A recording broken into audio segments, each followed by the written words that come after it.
When shall we meet again, in thunder, lightning, or in rain?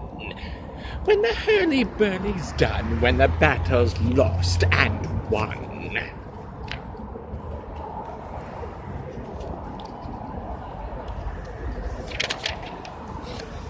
That will be ere the set of sun. Where the place? Upon the heath, there to meet with Macbeth. I come, grey Malkin, Paddock calls, anon. Fair is foul, and foul is fair, hover through the fog and filthy air.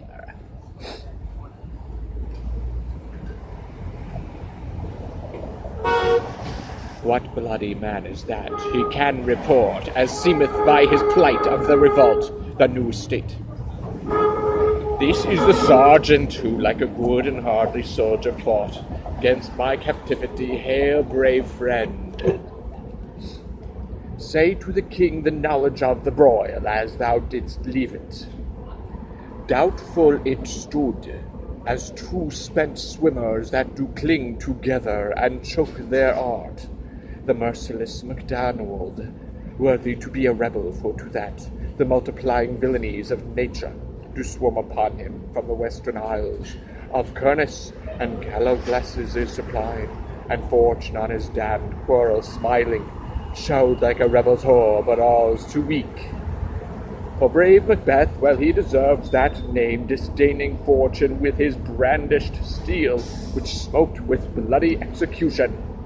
Like valor's minion carved out his passage, till he faced the slave, which he ne'er shook hands nor bade farewell to him, till he unseamed him from the nave to the chops, and fixed his head upon our battlements.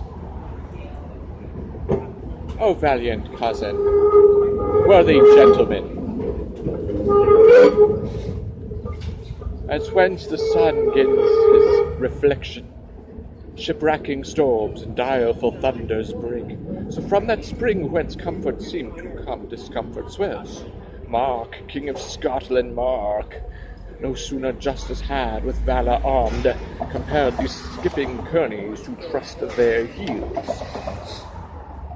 But the Norwegian lord, surveying vantage with furbished arms and new supplies of men, began a fresh assault.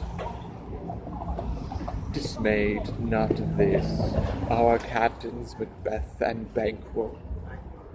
Yes, as sparrows, eagles, or the hare, the lion.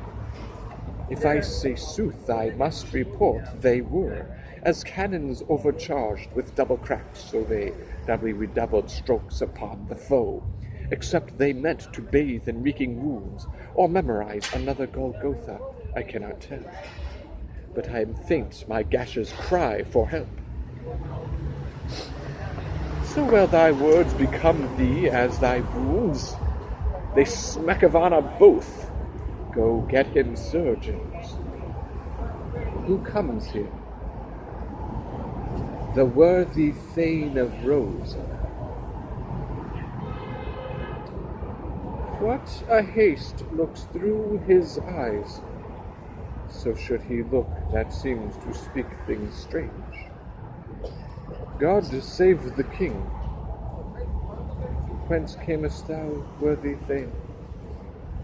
From Fife, great king, where the Norwegian banners flout the sky and fan our people cold. Norway himself, with terrible numbers, assisted by that most disloyal traitor, the Thane of Cawdor, began a dismal conflict, to that Bellona's bridegroom lapped in proof. Confronted him with self-comparisons, point against point, rebellious arm against arm, curbing his lavish spirit, and to conclude, the victory fell on us. Great happiness. That now, Sweno, the Norway's king, craves composition, nor would we deign him burial of his men, till he dispersed at St. Column's Edge $10,000 to our general use. No more that Thane of Cawdor shall deceive our bosom interest. Go pronounce him his present death, and with his former title greet Macbeth. A seat done. What he hath lost, noble Macbeth hath won.